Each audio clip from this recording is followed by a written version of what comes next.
Guys, welcome to the Siobhan Speak Social podcast. This is going to be a very interesting podcast today because I'm fresh from Cali.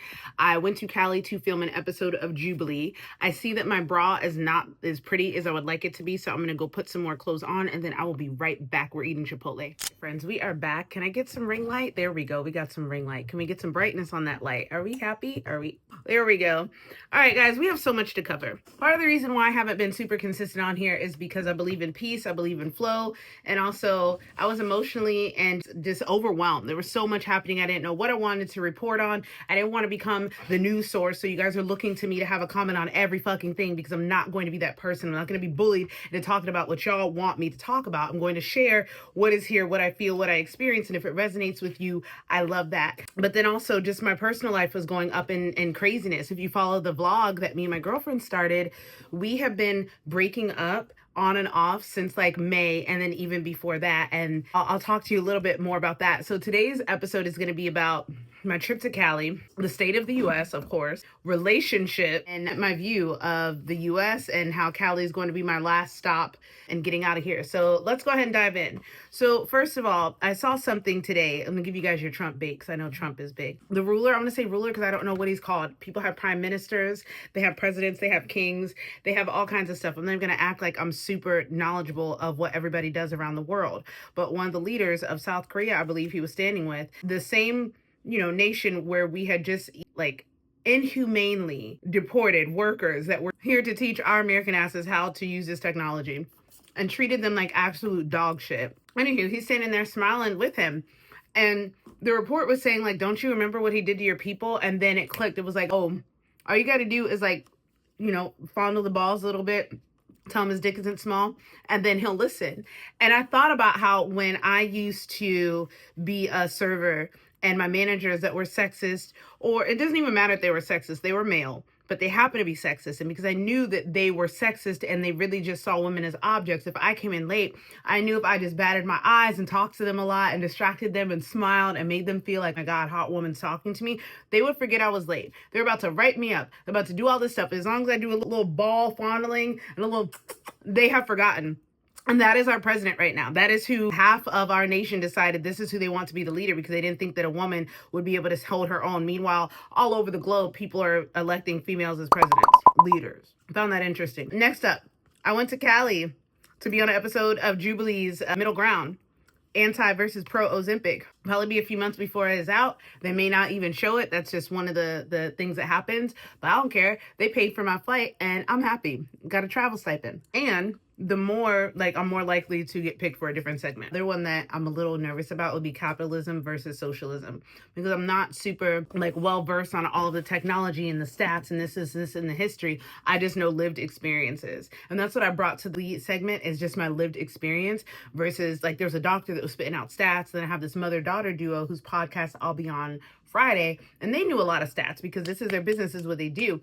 I'm a coach. I'm in the gutter with people, and this is what I do. So I'm bringing my experience and my personal experiences. And no, it may not be the stats, but people are more than stats, and stats don't always tell the whole picture, as you guys know. Right now, you could take some stats that say more white people are on Snap than blacks, or you could take a different stat that would show no, more black people are on Snap or food stamps than white. So statistics need context. And if people are just spouting statistics at you, but you don't have the time to, okay, so that's what the numbers show, but when you zoom out, what does that number mean in relative to what you just presented? If you don't have the space to do that, stats are irrelevant as far as I'm concerned. Think about it. Not every female reports her rape. There's probably so many more rapes that happen.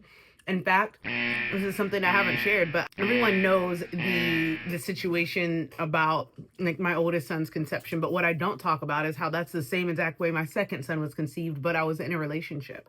I was with a partner who, whenever I would try to part ways with him, he would say, let me get my last nut. He would take it, as he would say, I'm taking that junk. Because that's what they talk about in a lot of rap songs. Taking that, yeah. So, and I didn't share that, but that's the thing, is stats don't really tell the whole story. They dehumanize people and just make us numbers. And that's what I bring to the table. And that's what I really appreciated.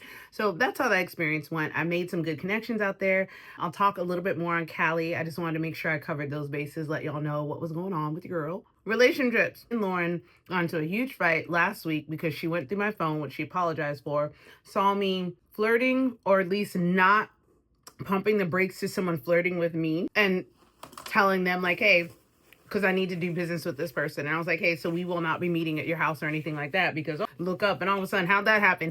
No, that's not happening. Let's meet in a mall, in a public place, which is what we did. But Lauren didn't appreciate those messages, and rightfully so, based off of the communication that we have in our relationship and the understanding of boundaries. And whether I felt like it was flirting or not, I looked up what emotional cheating is, and by definition, that's what it was. It's stuff that you wouldn't want your partner to see. And in my defense, I don't lock my phone. I leave it open around her so that she could check my phone at any time. So in my head, I was like, if she does see this, I wouldn't be embarrassed, because like if I was, I would have deleted those messages. But in her defense, like I get it. But anywho, this has been a long time coming. We've had so much boiling beneath the surface, the age gap, the me feeling depleted from taking care of her while she was getting her hysterectomy, her feeling like I didn't do enough to take care of her on the day of her hysterectomy. I carried her down the stairs, which was very heavy, but I didn't ride with her to the next hospital because she got transported. I wanted to drive my vehicle because I'm a single mom. And in my head, I don't want to be without my car, because what if I need to rush home to get my kids? But to her and her friends who don't have kids, that seemed really selfish of me. And we had so many miscommunications due to differences and expectations and backgrounds. I had been alone since I was 14. I lived in the Beta Center, which is where they send young girls to go to when you're homeless. And I went there because I couldn't get insurance while being pregnant at 14. My mom's insurance was not covering a teen pregnancy.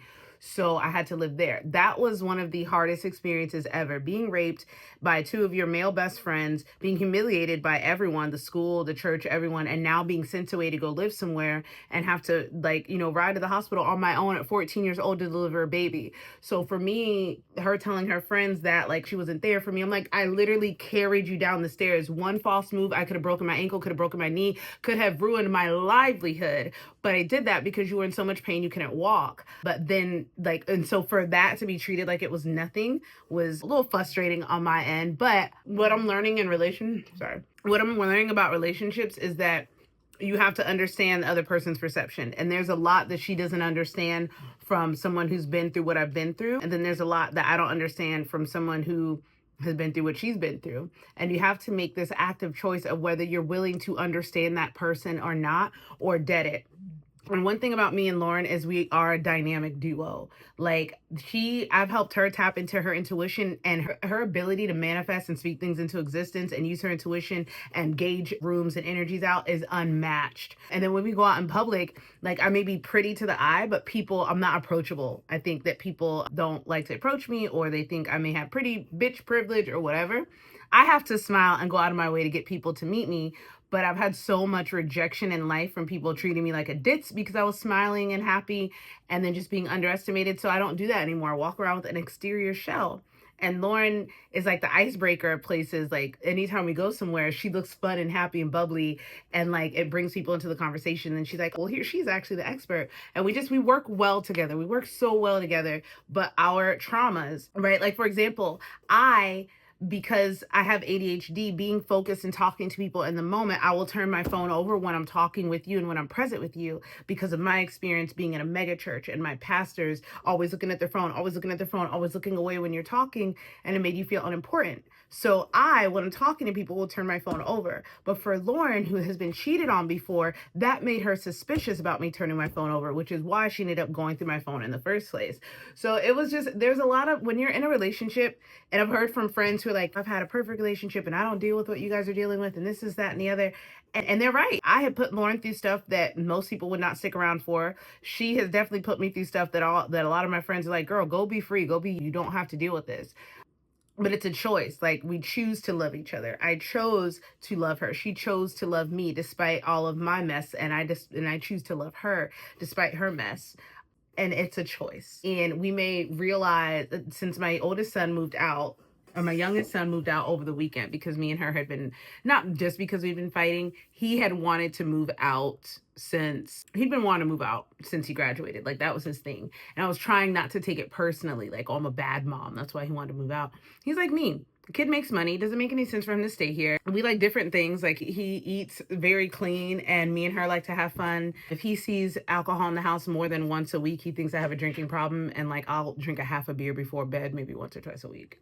We are 420 friendly here. He will smoke, but that's not his thing. So he's been wanting to spread his wings for a while now. As soon as he started working, which is how I was. As soon as I started working, I started buying my own hair, started doing all the things I wasn't able to do. And so I'm honestly extremely proud of him for just hitting the ground running. And with him doing that has allowed me and Lauren to have the space that we need. She's going to move into his room, and now I'll have my creative space and my flow and not feel so restricted. And then she'll also have that space where she can go, because there was a lot that triggered her. And like me and Danny's ADHD triggered her because we talk over each other, we interrupt each other. And her not feeling like someone that could be seen and heard, felt like she was being spoken over a lot. So there was a lot of triggers there. And then finally, it was hard for me to date as a single mom, because it's like when Danny graduated, it was like closing a tab of like energetic, like energy on hold that was on standby in case my kids needed me. And it's like once he graduated, one, it felt like a closed tab. And then once he moved out, it was like not just the burden of the food costs, but just knowing that I've had to balance the dynamic between like when he's upset with me, he takes it out on her. When she's upset with me, then he's upset with her. And it was just such a messy dynamic. But something Lauren said is like, you know, now that we're broken up, and even though we're in the same house and we're roommates, like, you can date me now. And I was like, my God, I can buy her stuff without it not being, you know, I can buy higher quality things without worrying about breaking the bank, because I don't have to worry about having so much on reserve in case my kids need it, which has been a majority of all of my relationships. Is like, I remember one time my ex-boyfriend called me a bitch because I didn't spend a lot of money on his cologne. And I was like, damn, I didn't see myself as a bitch. Like I grew up cheap and pinching pennies. And so I got you what I thought was great. But one of my poverty traumas is that, right? Is buying stuff. Like, I'm used to having knockoff things. And so buying my partner not like the most expensive thing is not a reflection of me not loving them or caring about them. It's more of the, you know, safety thing. And I had been called a bitch by my ex, a guy, before. And then the whole blow up with Lauren, like she called me an evil bitch. And I'm looking at, from her perspective, she doesn't have 2 kids, and her money is her money. Since I was 14 years old, my money has not been my money. It's always been me and my 2 kids. And so buying something for someone else as a single mom is a big sacrifice, but also one that I didn't have to make a lot, because I was either Danny's dad was like he'd give me an allowance. And so I lived that way till about 20. And then when I was in my 20s on up, I kept my relationship separate so that I didn't need to do so much. Or the guys were like, I didn't date during Bible college because I wanted to not have that temptation of having sex. And then after I graduated Bible college, I dated a dude who wanted to call me an evil bitch. And I found out he was a closet alcoholic, or functioning alcoholic, like drunk 24/7. I don't know how I didn't smell it. I don't know if I'm just like, whatever. But yeah, he smoked cigarettes. So maybe the cigarettes, I don't know what I was doing. I was being silly. Anywho, needless to say, most of the people that had gotten in relationships with me were chasing me down because I was moving too fast, trying to be successful and not be a struggling mom forever. And so I didn't have to put as much work into my relationships. So that is my tidbit on relationships that I wanted to share with you guys. My youngest son moved out. We now have space to grow. I'm beyond proud of him for saying he wanted to do something and getting it done. And then for Lauren and I, we'll just see where this takes us, right? Okay, so what was the last thing we talked about? I wanted to talk about Donald Trump. We got him in here. Trip to Cali. Oh, the trip to Cali. All right, this is the grand finale. So things that I noticed that are different in Cali. Number 1, cost of living. Gas was about the cheapest, like $4.13. The most expensive I've seen was $8, but that was like right by the airport. And I was like, that's absurd. Like the average is $4 to maybe $5. And then you got price gougers. At the same time, most of everything that you want to do is in a 20-mile radius. Like, so most of your tanks are getting more than a gallon per tank, right? Example, like mine is getting 17 to a gallon. So if it's 20 miles somewhere there and back, that's 1 gallon of gas. Did I do the math right? 20 miles somewhere there and back. So it's 40 miles. So it's 2 gallons of gas. So it's like either $8 in gas you're spending to get there. But also the difference is that in Florida, you have cities, but those cities don't generally have everything you need. You have to go to the next city to get something. What I've noticed in these little places, these pockets of LA, like whether you're in South Central, whether you're in Echo Park, whether you're in, what's the other one else? Like Silver Lake, Malibu, Santa Monica, Van Nuys, like all these little neighborhoods have everything that you would need in there. So the gas is expensive, but you're not really fucking going anywhere. The donut shop, you come out of your house, 1 block over, there's a donut shop. You go over to the left, there's a dispensary, laundromat, Circle K, like all the things that you would need are in that general vicinity. So you're not really driving that much. And if you move out there strategically, that's how you would do it. If you're going to work downtown LA, then you need to live downtown LA, like just point blank. What's the other thing? The lack of surveillance. Like, I felt like I was in such a police state over here, and it gives me hope because when you're in downtown LA, you can feel the heaviness of the racial tension, and you can just feel if you're an intuitive person, you can feel the heaviness of what happened down there. But you can also, when you're on the outskirts, like where we were at Santa Monica, we went surfing, and these people literally walked up to us and were like, "We're so glad you're here," and like, you can tell the neighborhood, the community is trying to heal. And what I meant by lack of surveillance is I came home and saw like 5 cops within the first hour of just being on the road. Meanwhile, in this place, I would only see a cop. Like, I saw maybe 5 cops the whole time I was there. One was, they were always on the side of the road helping someone. And then one of their cars looked so old, it looked like something from Ghostbusters. So I was like, they're not really investing in their cops like that here. Meanwhile, in Florida, we'd have a cyber truck. And we're pulling people over for running red lights. We're pulling people over for speeding. We're pulling people over for all this stuff. But speaking of speeding, it has a much more communal vibe.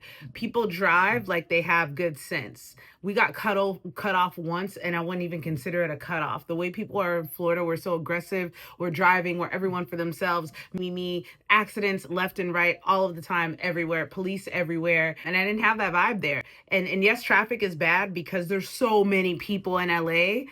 But everyone, once you get on the highway, you kind of have that expectation that we're all maybe going anywhere between 30 and 60 miles. There'll be nobody flying past anyone because where the fuck are you going? And so I think that reduces the need for them to have to give tickets out for everything. But also it costs more because they're not giving tickets for everything. Here, you can get a $300 ticket and they just added the super speeder ticket. So of course the cost of living is cheaper here because they're hitting regular people, whether you're a criminal or a speeder, like this is how they make their money. And when you think about the fact that tourism was a big part of how Florida makes it, the fact that they would do so many things to push people away from traveling here, I'm like, did you guys plan this out? How long do you think that you can be racist? How long do you think that racism is a good business plan? Jesus Christ. So yeah, flow of traffic is better because people don't cut each other off. They're not as aggressive. I'm not saying drivers are perfect there, but like way better experience in LA than driving here. And if you've been to both, you know what I'm talking about. Like it's more crowded there, but people know how to move in traffic like adults. Let's see what else. Food. Man, from the first night I was there, Jack in the Box was open either 24 hours or whatever. I got a wrap and some curly fries for $7. I can't get that at freaking Wawa. A wrap at Wawa is $6 and it's not even fucking like whatever, $9 probably for what I did there. And it was good. But then the next day, when it was time to like have coffee or whatever, there's no shortage of coffee shops with fresh food. And yes, they'll have $16 avocado toast. And guess what? That piece of avocado toast is this fucking thick and you got a whole ass fresh avocado on there and it's worth it. Like, I can't get over the quality of food. The food tastes good because it's fresh, because everything isn't mass produced. Because out here, all we have is the Wawas, the Walmarts, the Chick-fil-A's, nothing but big fast food brands. Like consumerism here is regulated to the big brands. Consumerism out there is like, there can be a pop-up shop. Like I got a thing, like a video where it was like LA treats late at night or something. We're on the corner selling her ices.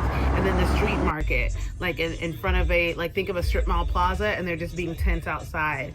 Over here in Florida or in Castleberry where I live, they'd see that and like say that looks ghetto or this and that, but it's like community. And it will be a place for you to go and get some affordable food and pay cash and not have to pay taxes. But people in Florida are so worried about being racist and not having stuff look ghetto, instead of like over there, white folks and Mexicans and blacks and everybody, like not so many blacks. I didn't see so many of us while I was there. I'm gonna be real. But they literally were happy to see us and weren't off-putting. Like they weren't off-putting because we were there. They weren't ready to call the police. Like, is there a Karen? Was I worried that in the first neighborhood in Van Nuys I stayed in that someone would see me and call the police? Yes, I was. And then I sat in the Airbnb in the guest house and watched and saw lots of white people, but then I saw lots of Mexican people walking their dogs as well. And I thought, if these people can live here and not have to try to conform and look super white presenting, then it's probably a little bit safer. We're here in Orlando, everybody, including the Hispanics, everyone wants to try to be white presenting. That is uncomfortable. Even myself, like one of the reasons why y'all didn't see me wear big fros and rock that look is because I grew up with this idea that I had to be white presenting to be successful. So yeah, the opportunity, like the community marketplace and entrepreneurial aspect, and just a bit like you have to make money. If you don't make money out there, you will be on Skid Row. So yeah, and their poorest is like us on a good day, I swear. I mean, I saw this TikTok before I hopped on, and it was talking about red states listening to their blue state friends complain about their politics. And it's like the people of California are complaining about Gavin Newsom's reparations bill and how it didn't do this, that, and the other. And I hear them because, let's make it right. But also, my governor is trying to put Turning Point USA in all schools. So, you know what I'm saying? Like, I will take the good with the bad. And then not only that, I learned how to surf. Lauren was skating up and down the Santa Monica Pier. Like, so we could see this as our life. Like, and then also we looked up how, like, why the quality of life is different out there. And it's like, it's more on point with your circadian rhythms. Like, yeah, she'll get off of work at 6. The sun will set at 7, but like the way the sun, I mean, you get the same 24 hours in a day, but it just makes more sense that your rhythm. I gotta look it up again because I was like, there's no way. I was like, because the sun sets at the same time. If it's setting at 7 p.m. in Florida, it's gonna set at 7 p.m. in California, but something like, one, our bodies are going to wake up earlier because we're used to East Coast. So every day over there at 7 a.m., I was up at 4 a.m., which personally for both of us, I think would give us more time to get up, work on our side hustles, and like do whatever it is that we're working on, her photography or skating and or vlogging and skating, me making content for the East Coast and keeping my community, working out, getting that content, and then going into work at 9 to 5 or something like that. I think that would be pretty dope for us. So that, I don't know, just it makes sense for what you want. If you value the things that Florida has to offer, then stay here.